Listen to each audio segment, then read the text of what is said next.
अस्सलाम वालेकुम। बेटा बस 2 मिनट में स्टार्ट करते हैं, just give me 2 minutes.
Okay जी, क्या हाल है बच्चों? खैरियत से हैं? सब ठीक ठाक है?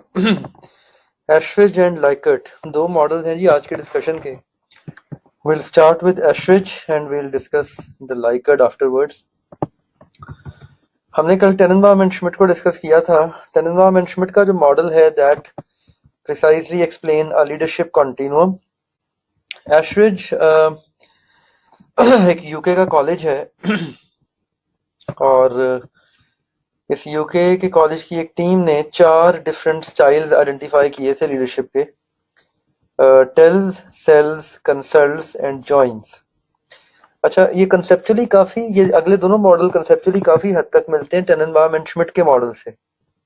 और टेननबाम और श्मिट का जो मॉडल है वो चूंकि काफी कॉम्प्रिहेंसिव 7 स्टाइल्स डिस्कस करते हैं, तो मोर और लेस कंसेप्चुअली सेम है, लेकिन आई वुड रिकमेंड कि आप इसको अलग अलग पढ़ें, लाइक आप कॉन्सेप्ट्स को भी ब्लेंड ना होने दें, क्योंकि नॉर्मली बाज वर्ड सेम है लेकिन कॉन्सेप्ट मुख्तलिफ है। फॉर एग्जाम्पल, टेननबाम एंड श्मिट के अंदर भी कंसल्ट्स का वर्ड है, यहाँ पे भी कंसल्ट्स का वर्ड है, लेकिन टेननबाम का जो कंसल्ट है वो और है, इसका कंसल्ट और है। सो कॉन्सेप्ट जो है वो आपने थोड़ा सा डिफ्रेंशिएट करना है, ठीक है।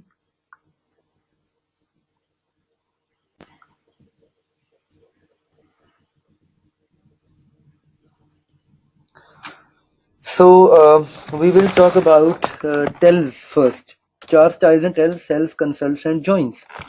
अच्छा, ये वाहिद मॉडल है जो हर स्टाइल के बेनिफिट्स और ड्रॉबैक्स भी एक्सप्लेन करता है। तो अगर पेपर में ब्रॉडली किसी स्टाइल के बेनिफिट्स या ड्रॉबैक्स पे क्वेश्चन आ जाए without the name of the theory, जैसे ऐसे क्वेश्चन आया था पेपर में, तो फिर आपने स्ट्रेट फॉरवर्ड एशरिज मॉडल को डिस्कस करना है, ठीक है।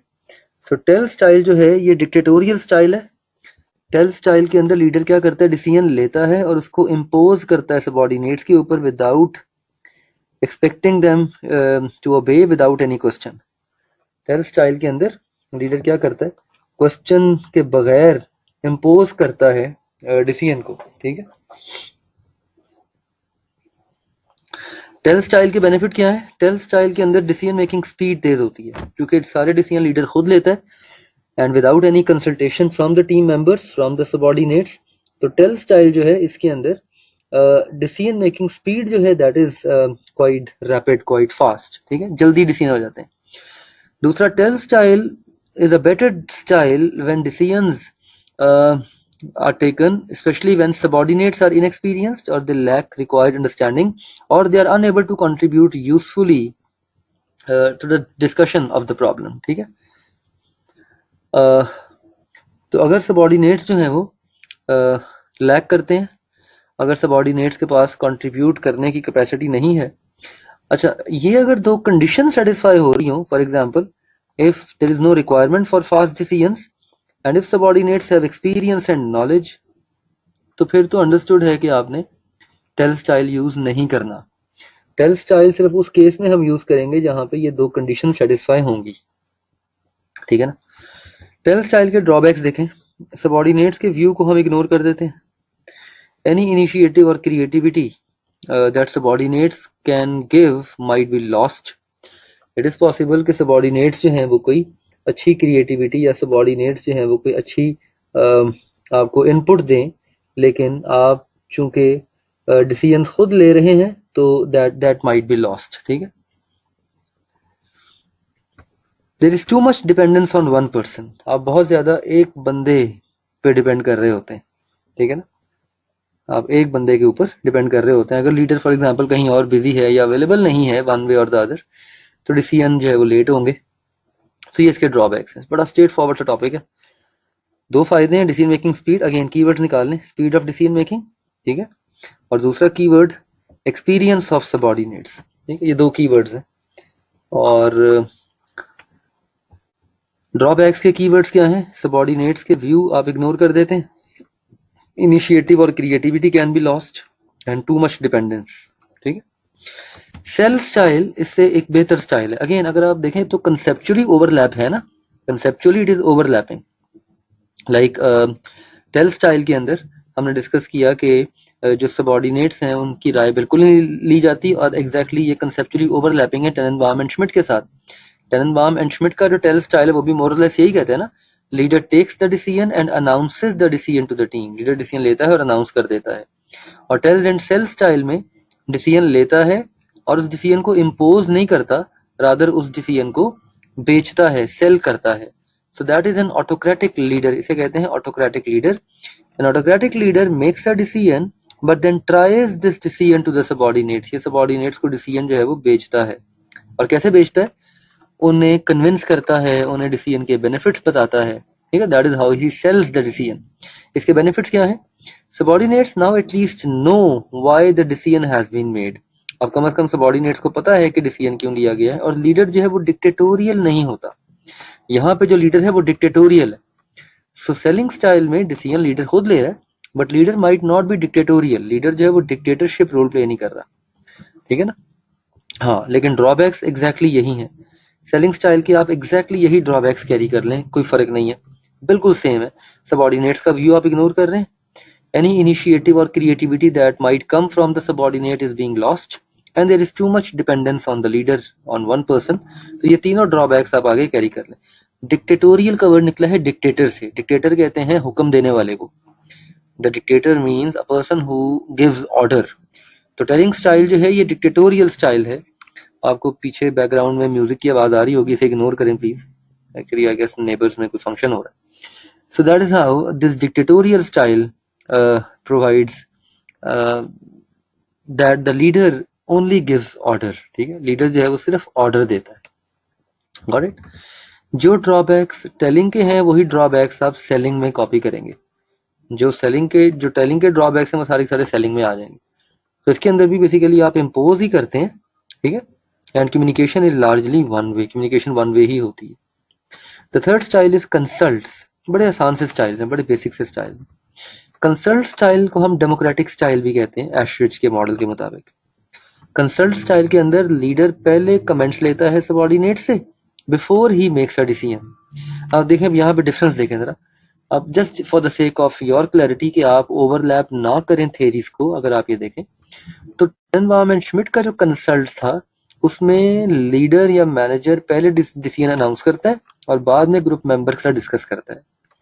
लेकिन जो एशर का जो कंसल्ट स्टाइल है उसके अंदर वो कह रहा है कि पहले कंसल्ट करता है, पहले कमेंट्स लेता है और बाद में डिसाइड करता है, बिफोर मेकिंग अ डिसीजन।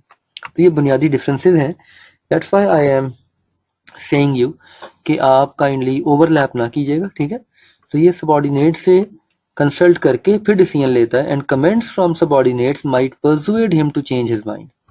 और सबॉर्डिनेट्स के जो कमेंट्स हैं उसकी बेस के ऊपर ये अपना माइंड चेंज कर सकता है। He can change his mind based on the views of the subordinates, ठीक है, सबॉर्डिनेट्स के व्यूज की वजह से। तो इसके फायदे क्या होते हैं? Greater interest and involvement of subordinates. Subordinates की इन्वॉल्वमेंट और इंटरेस्ट बेहतर होता है।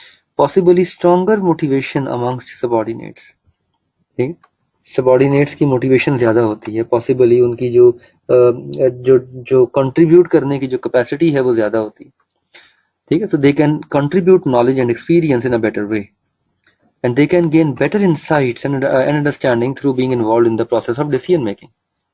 उन्हें बेहतर इंसाइट मिल जाती है। इंसाइट मिलने का मतलब होता है उन्हें पता लग जाता है कि ये डिसीजन जो है ये इदारे के लिए क्यों जरूरी है, इदारा इस डिसीजन से क्या फायदा हासिल करेगा। सो इंसाइट्स हासिल हो जाती हैं। ही कैन गेन इंसाइट्स, ठीक है ना। ड्रॉबैक्स क्या है? Subordinates might not have sufficient knowledge और एक्सपीरियंस टू कंट्रीब्यूट इफेक्टिवली। ये ड्रॉबैक है। सबॉर्डिनेट्स के पास सफिशिएंट नॉलेज नहीं हो सकता इफेक्टिवली कंट्रीब्यूट करने के लिए। दूसरा ड्रॉबैक क्या है? Decision making process can be slowed down too much. जब आप बहुत सारे लोगों को इन्वॉल्व करते हैं प्रोसेस ऑफ डिसीजन मेकिंग के अंदर तो ओवरऑल जो डिसीजन मेकिंग स्पीड है वो कम हो जाती है। याद है हमने पढ़ा था थर्ड चैप्टर में सेंट्रलाइजेशन के अंदर कि सेंट्रलाइज स्ट्रक्चर में वी टॉक्ड अबाउट कि क्राइसिस के दौरान there should be centralization. During crisis the leader should not allow the subordinates to make the decisions, ठीक है ना। तो यही सेम कॉन्सेप्ट यहाँ पे भी आ रहा है कि जब एक इदारा क्राइसिस से गुजर रहा होता है तो वहां पे फिर जो डिसीजन मेकिंग है सारी की सारी वो फिर सबॉर्डिनेट्स के बजाय वो फिर आप खुद लेते हैं, ठीक है। The last style is joins. Join style को हम लेसेस फेयर स्टाइल कहते हैं। It is laces fair style, ठीक है। With this style, the subordinate is given all the authority to get on with his work, do whatever he likes within established guidelines. Obviously, this is not a good style. ये अच्छा style नहीं है। जिस तरह हमने लिपिट and white में पढ़ा था कि लेसेस फेयर स्टाइल अच्छा नहीं है, सिमिलरली इस तरह हमने ब्लेक एंड मुटॉन में पढ़ा था कि इम्पावरिश्ड अच्छा स्टाइल नहीं है, इसी तरह जॉइंस भी एक अच्छा स्टाइल नहीं है। जॉइंस का फायदा ये होता है कि मोटिवेशन हाई होती है, कमिटमेंट हाई होती है। ये अगेन सेम पॉइंट्स जो भी ऊपर डिस्कस किए। इसके नुकसान ज्यादा हैं, इसके ड्रॉबैक्स ज्यादा हैं। फॉर एग्जाम्पल, गाइडेंस के बगैर अक्सर लोग काम नहीं करते। Individuals need guidance to work, so people need guidance from the leader to work. फिर coordination between subordinates might be poor. Subordinates के दरमियान जो कोऑर्डिनेशन है वो पुअर हो सकती है। There might be a risk that actions of subordinates might undermine the authority of the leader. ये इसका मतलब क्या है? लेकिन जब आपको आपका लीडर सब कुछ आपके हैंड ओवर कर देगा तो बाज दफा ऐसी सिचुएशन पैदा हो जाती है जहाँ पे आप लीडर की अथॉरिटी को अंडरमाइन कर देते हैं। अंडरमाइन करने का मतलब होता है उसे टेक ओवर कर लेते हैं, उससे आगे निकल जाते हैं। अंडरमाइन से क्या मुराद है? उसको खत्म कर देना, कम कर देना। तो ये रिस्क होता है कि बाज दफा सबॉर्डिनेट्स इतने पावरफुल हो जाते हैं कि वो आपसे आगे निकल जाते हैं। And then potential risk are too great कि अगर सबॉर्डिनेट्स इनसफिशिएंटली नॉलेजेबल होंगे so that is going to create a huge problem. ये वही जो डिस्कस किया, ठीक है ना, टेलिंग स्टाइल के अंदर। टेलिंग स्टाइल का फायदा ही तब होता है जब सबॉर्डिनेट्स इनसफिशिएंटली नॉलेजेबल होते हैं, ठीक। सो एशरिच के मुताबिक जो इन्होंने कंक्लूड किया, दे सेड कि consult style is preferred bye subordinates. ये इनकी पहली कंक्लूजन थी कि सबॉर्डिनेट्स जो है वो कंसल्ट स्टाइल को प्रेफर करते हैं। और दूसरा ने कहा कि worst style is inconsistency in style. कहते हैं वर्स्ट स्टाइल ये होता है जिसमें आप इनकंसिस्टेंट होते हैं, कभी टेलिंग कर रहे हैं, कभी सेलिंग कर रहे हैं, कभी कंसल्ट कर रहे हैं। तो इनकंसिस्टेंसी नहीं होनी चाहिए स्टाइल्स के अंदर। ये वर्स्ट पॉसिबल स्टाइल होता है जिसमें इनकंसिस्टेंसी पाई जाती है। सो जॉइंस के अंदर basically less is fair style. तो ये वाला क्वेश्चन आया था पेपर में। अब जरा वापस आ जाएं ऊपर। हमने एक प्रैक्टिस क्वेश्चन ऊपर स्किप किया था लिपिट एंड वाइट के क्वेश्चंस के अंदर, इफ यू रिमेंबर। हमने कहा था ये वाला question, I wrote it down कि हम ये पढ़ेंगे एशरिच में जाके। अलगजल ट्रेडिंग लिमिटेड एजीटी एक मीडियम साइज एंटरप्राइज है which is owned by Mr Khaliq with a diversified portfolio of business activities, ठीक है। वहां अभी हम कॉन्टिजेंसी थ्योरी नहीं पढ़ रहे, रिमेंबर हमने डिस्कस किया था कि ना contingency theory it is only possible to change the style based on the situation. लेकिन स्टाइल थ्योरी में ये पॉसिबल नहीं है। और स्टाइल थ्योरीज ये कहती भी नहीं है कि आप चेंज करें। इनफैक्ट स्टाइल थ्योरीज ये कहती हैं कि अगर आप चेंज करेंगे तो वो इनएफिशिएंट स्टाइल कहलाएगा, अगर आप चेंज करेंगे तो वो इनकंसिस्टेंट स्टाइल कहलाएगा। तो you can not change it, आप चेंज नहीं कर सकते, ठीक है ना, आप चेंज नहीं कर सकते।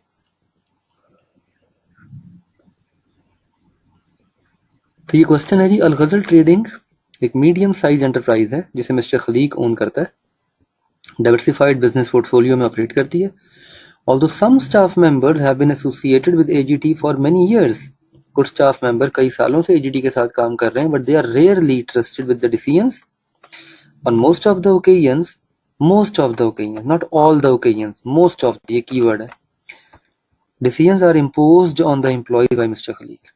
ये 7 नंबर का सवाल था, 7 मार्क्स का क्वेश्चन था।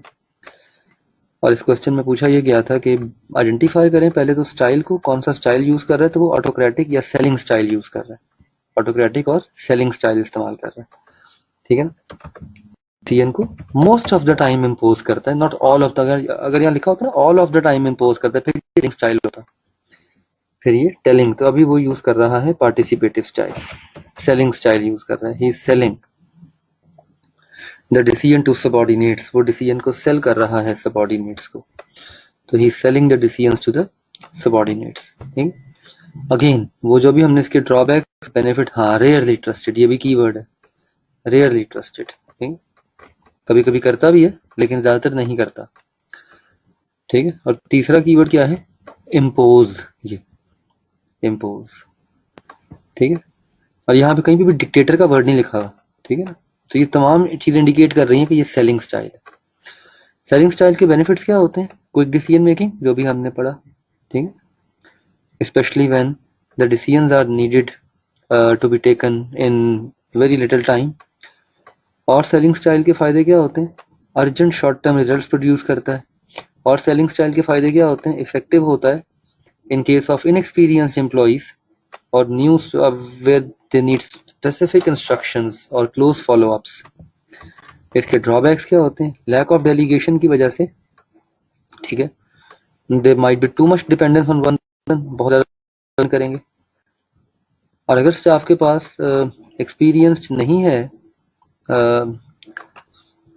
सॉरी, अगर स्टाफ पास एक्सपीरियंस है and still you are not taking their input, ठीक है, तो इससे उनका मोराल लो हो जाएगा, उनका मोराल कम हो जाएगा।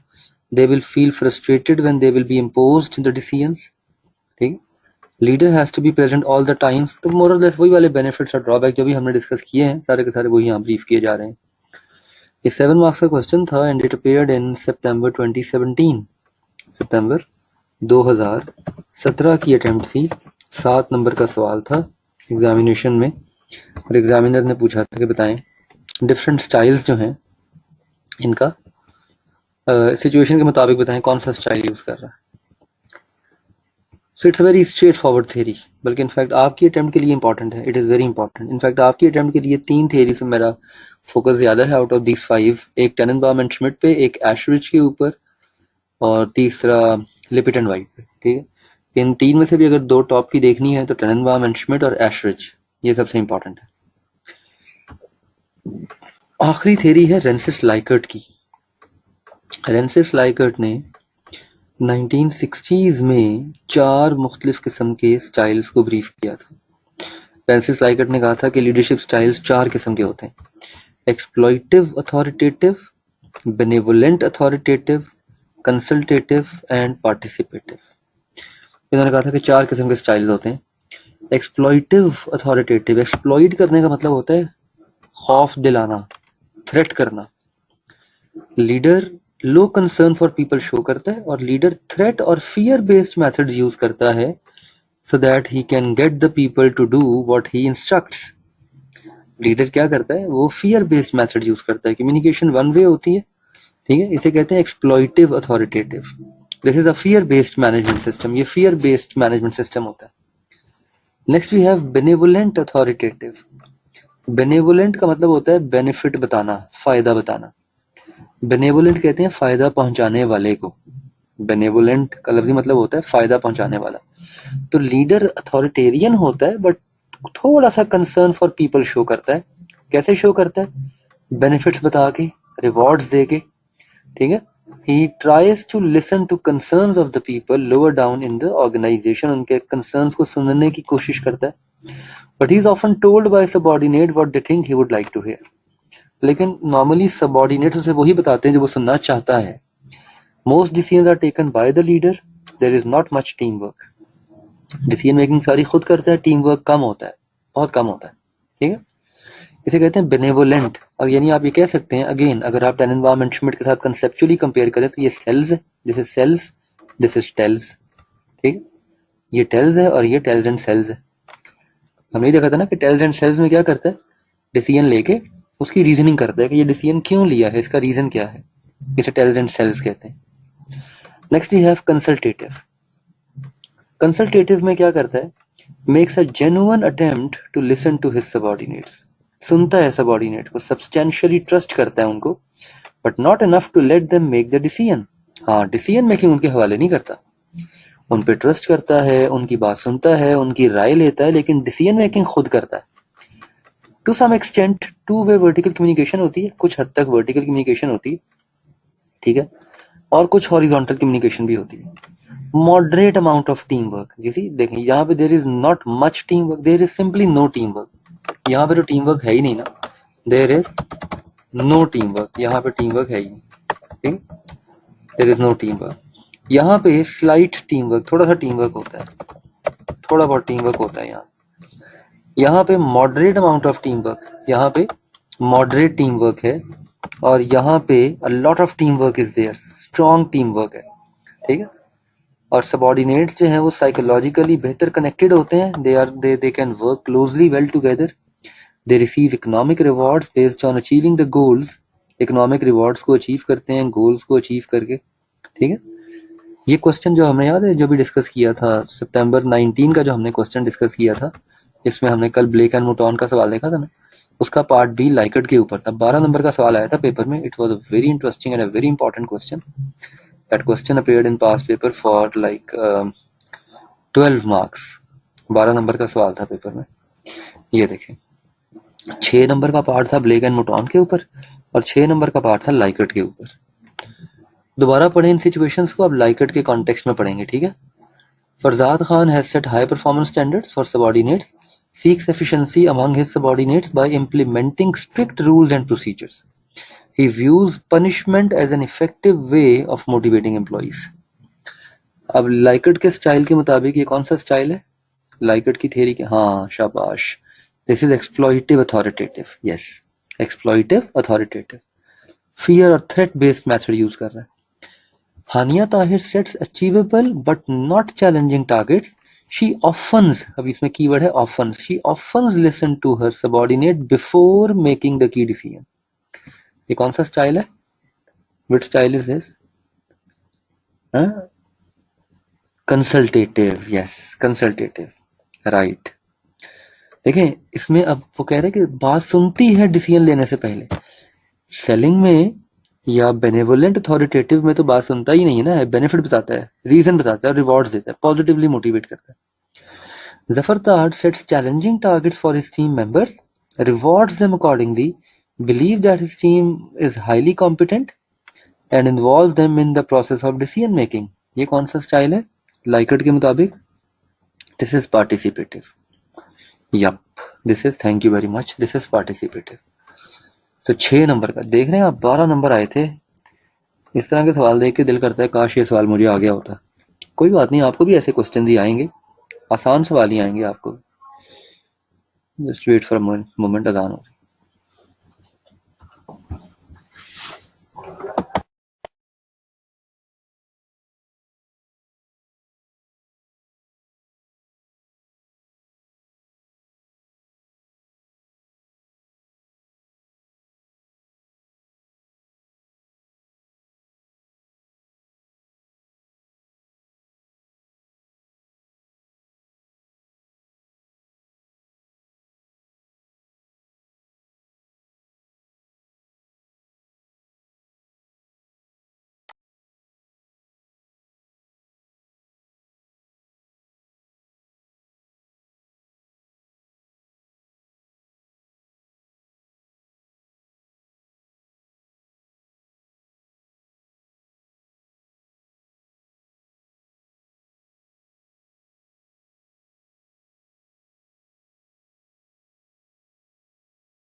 So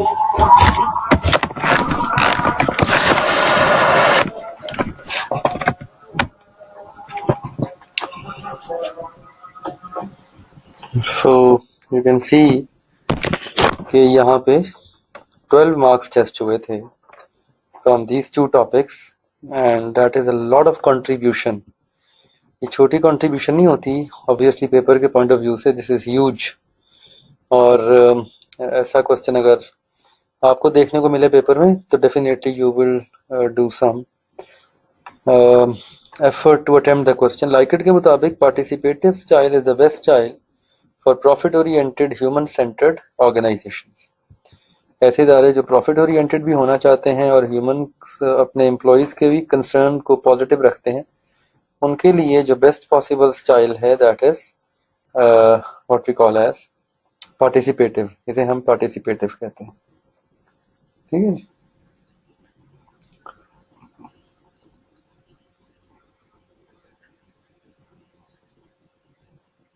सो ये यहाँ पे हमारी, अच्छा ये वाला जो प्रैक्टिस क्वेश्चन है ये हर्शियन ब्लैंकेट के साथ जाके पढ़ेंगे, ये यहाँ का नहीं है, इसे हम बात करेंगे हर्शियन ब्लैंकेट के अंदर. अच्छा क्विकली देख लें, this is an important part as well. ये ओवरऑल स्टाइल थेरीज की स्ट्रेंथ्स और लिमिटेशंस है. जैसे हमने ट्रेड थेरीज की स्ट्रेंथ और लिमिटेशंस देखी थी, these are broad limitations of style theories. सिर्फ रीडिंग कर लें, पढ़ लें, इसके ऊपर क्वेश्चन आने के चांसेस वीक हैं. एग्जामिनर नॉर्मली थेरीज को एज अ होल फोकस करता है rather than focusing on strength and weaknesses of individual theories. Individual theories पे फोकस करने की बजाय ज्यादा फोकस जो होता है वो ब्रॉड होता है. सो स्टाइल थेरीज की स्ट्रेंथ्स क्या हैं? They have made a major shift from leadership research from trade theories to the behaviors. Obviously style theories ने ही बुनियाद रखी थी ना behavioral leadership की. They focus on what leaders do rather than their personal characteristic. इनका focus what पे होता है, ये लीडर्स के पर्सनल ट्रेट्स की बजाय what पे फोकस करते हैं, बिहेवियर्स पे फोकस करते हैं. टास्क और रिलेशनशिप्स को आइडेंटिफाई करते हैं as core of the leadership process. किसी भी लीडरशिप के अंदर टास्क और रिलेशनशिप्स ही सबसे इंपॉर्टेंट होते हैं और ये उन दोनों पे बात करते हैं. So they provide a broad conceptual map to understand complexities, provide opportunity to assess leadership actions and subsequently change leadership if required. खैर ये if required वाला जो फिनोमेना है ये हम पढ़ेंगे जाके contingency theories के अंदर. लेकिन ये आपको कम से कम स्टाइल से आगाह कर देती हैं सारी theories, और फिर उन स्टाइल्स की बेस के ऊपर अगर आपको अपना स्टाइल चेंज करना हो तो आप कर सकते हैं depending upon the situation. Drawbacks क्या हैं? ड्रॉबैक्स ये हैं कि they do not link style of the leader with performance outcomes. ये स्टाइल को परफॉर्मेंस आउटकम के साथ लिंक नहीं करते. ठीक है. दूसरा ड्रॉबैक क्या है? अच्छा ये जुमला गलत लिखा हुआ है, इसको अपडेट कर लें, इसे काट दें विषय और इसकी जगह पे आप नया जुमला लिख लें. इसकी जगह पे आप सेंटेंस ये लिख लें, failed to identify that a universal style of leadership is not effective in every situation. इस कॉन्सेप्ट को कॉन्टिजेंसी थियरीज ने एक्सप्लेन किया. दे से कि एक स्टाइल बेस्ट होता है ना, तकरीबन हर स्टाइल थियरी किसी ना किसी एक स्टाइल को बेस्ट कहती है. So they fail to identify that there is no universal style which is effective in every situation. Unclear, these theories are unclear whether high style, high वो नहीं जो आप पेपरों के करीब करते हैं, high से मुराद यहाँ पे high task focus और high people focus. ठीक है, यहाँ पे high task focus और high people focus से मुराद है. So there are situations, बाद ऐसी situations होती हैं जहाँ पे आपको हाई टास्क फोकस और हाई पीपल फोकस नहीं भी शो करना होता. देर आर वेरियस सिचुएशंस जहाँ पे आपको अथॉरिटेरियन स्टाइल यूज करना है, या देर आर वेरियस सिचुएशंस जहाँ पे आपको कंट्री क्लब स्टाइल या डेमोक्रेटिक स्टाइल यूज करना है. So it's not always the case कि आप हमेशा हाई टास्क या हाई पीपल फोकस स्टाइल ही यूज करेंगे. सो ये थियरीज अनक्लियर है इसके ऊपर भी. तो 3 ड्रॉबैक्स हैं. नंबर 1, डू नॉट लिंक और associate style with outcome. Number 2, fail to identify that universal style is not effective in every situation. Contingency theory का concept. और number 3, unclear whether high style is always effective, is the best style in every situation. हालांकि ऐसा नहीं होता. There are so many situations जहाँ पे आपको authoritative style use करना पड़ता है या आपको कोई और स्टाइल यूज करना पड़ता है. हाई स्टाइल हर सिचुएशन के लिए इफेक्टिव नहीं है. So these are the strengths and limitations of style theories as a whole. And here we conclude our style theories. यहाँ पे हमारी स्टाइल थेरीज पाया तकमील को पहुंचती हैं. इसके बाद स्टार्ट होती हैं कॉन्टिजेंसी थेरीज. आज हम इनको डिफाइन कर लेते हैं. Let's define this concept. इसको फिर डिटेल में हम इंशाल्लाह कल लेके जाएंगे. ये लफ्ज हमने 3 दफा पढ़ा है, कॉन्टिजेंसी. ठीक, एक हमने पढ़ी कॉन्टिजेंसी थेरी ऑफ, हाँ यस, एक ऑर्गेनाइजेशन में डिफरेंट लीडर्स होते हैं. डिफरेंट लीडर्स डिफरेंट सिचुएशंस के मुताबिक डिफरेंट स्टाइल्स यूज करते हैं. एक हमने पढ़ी कॉन्टिजेंसी थेरी ऑफ मैनेजमेंट. एक हमने पढ़ी contingency theory of organisational structure. और एक हमने पढ़ी contingency theory of, we studied contingency theory of leadership. ठीक है. So ये 3 important contingency theories हैं जो हमने पढ़ी हैं इस किताब में. ठीक है. पहले ये फर्स्ट चैप्टर था, ये थर्ड चैप्टर था और ये 8th चैप्टर है. So contingency theory of leadership क्या कहती है? That the most effective leadership style is dependent on the situation. Most effective style situation पे डिपेंड करता है. ठीक है ना. It is contingent upon the situation. इसमें 3 थियरीज हैं जो हम पढ़ेंगे इंशाल्लाह. फीडलर है, हर्शी एंड ब्लैंकर्ड है और हैंडी बेस्ट फिट है. फीडलर आ चुका है पेपर में. हर्शी एंड ब्लैंकर्ड 3 टाइम्स आ चुका है. हैंडी अभी तक अनटेस्टेड है. हैंडी नहीं आया. ठीक है जी. कल हम फीडलर से स्टार्ट करेंगे और उसके बाद हम मूव करेंगे आगे हर्शी एंड ब्लैंकेट के ऊपर.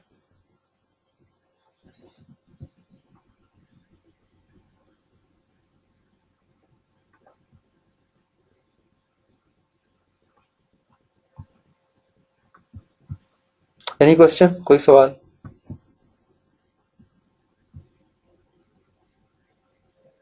Any question?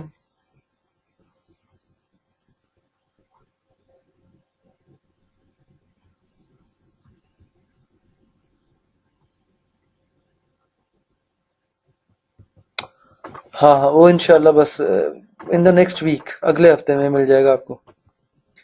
नेक्स्ट वीक में आपको मिल जाएगा. जी पूछ सकते हैं, बिल्कुल तैयब जरूर पूछें बेटा. Do ask the question from the previous topic.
Revision test next week में मैं सारे अपलोड करवा दूंगा. Revision test will be uploaded in the next week.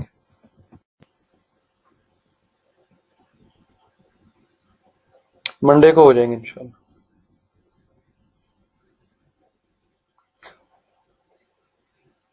तो ये आपका क्वेश्चन।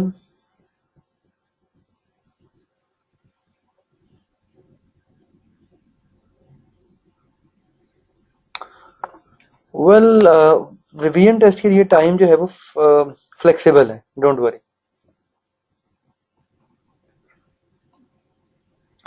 हेनरी फेयोल के functions of management, these functions of management are planning, organizing, coordinating, commanding and controlling। जैसे फॉर एग्जांपल एक ऑर्गेनाइजेशन जो है वो अपने अगले क्वार्टर के गोल सेट कर रही है, तो ये प्लानिंग है। जब गोल सेट कर लिए तो वो फिर रिसोर्स मोबिलाइज करेगी, वो गोल्स अपनी टीम में डिस्ट्रीब्यूट करेगी, टीम मेंबर्स उन सेल्स को अचीव करने के लिए रिसोर्सेज डिमांड करेंगे, ये ऑर्गेनाइजिंग है, ठीक है। फिर वो क्या करेंगे, वो कोऑर्डिनेट करेंगे अपने एक्टिविटीज को, टीम मेंबर्स फील्ड में जाएंगे, काम करेंगे, अपने अपने सेल्स टारगेट के लिए कस्टमर के साथ कम्युनिकेशन करेंगे, ठीक है। ये है कोऑर्डिनेटिंग, इसे कोऑर्डिनेटिंग कहते हैं। एंड देन वो वापस आकर रिपोर्ट करेंगे अपने टीम मेंबर्स, अपने टीम लीडर को। टीम लीडर जो है ही माइट रियलाइज कि कोई टीम मेंबर इफेक्टिवली काम नहीं कर रहा, and if a team member is not working effectively, तो वो क्या करेगा, वो उसको गाइड करेगा, कमांड करेगा, एंड देन अल्टीमेटली कंट्रोलिंग। जब टाइम पूरा हो जाएगा, जब पता लग जाएगा कि okay find time is over, तो फिर वो चेक करेंगे कि क्या गोल्स 100% मीट हुए, क्या नहीं हुए, इसे कंट्रोलिंग कहते हैं, ठीक है। So planning, organizing, coordinating, commanding and controlling. Got it?